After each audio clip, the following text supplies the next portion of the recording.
On this evening's edition of A Ray of Hope, we look at a St. Catherine-based school's attempt to ensure students from less fortunate households have school resources and meals when they attend school. Kian Morgan has that report. Patricia McIntyre is a cook at the Spanish Town Primary School in St. Catherine.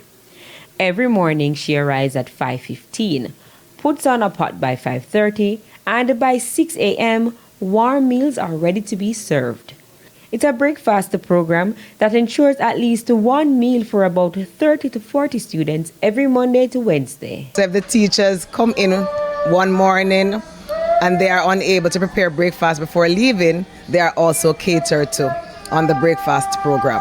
But with the school operating on a shift system, what happens to students who arrive in the afternoon? In the mornings, if some is left over, then we give them. If not, we give them bulla or bun and juice. There's also a social welfare program. Teachers within their environment will look and see students who are without anything to eat.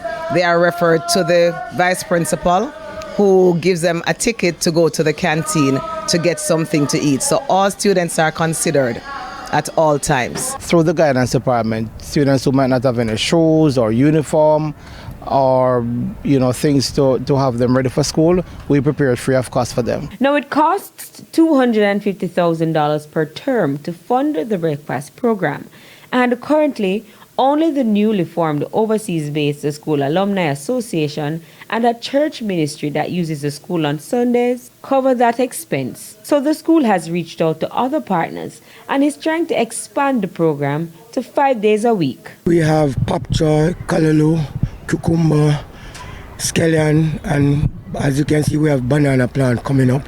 We have also cleared a plot of land to plant some more bananas and plantains and pumpkin.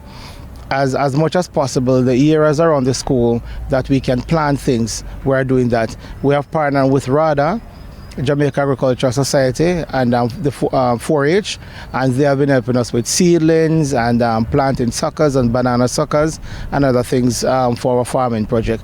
All of this, we're going to channel this into the breakfast program because we want our children to be properly fed, and we know that there is a relationship between nutrition and learning. With A Ray of Hope, I'm Kian Morgan. A Ray of Hope.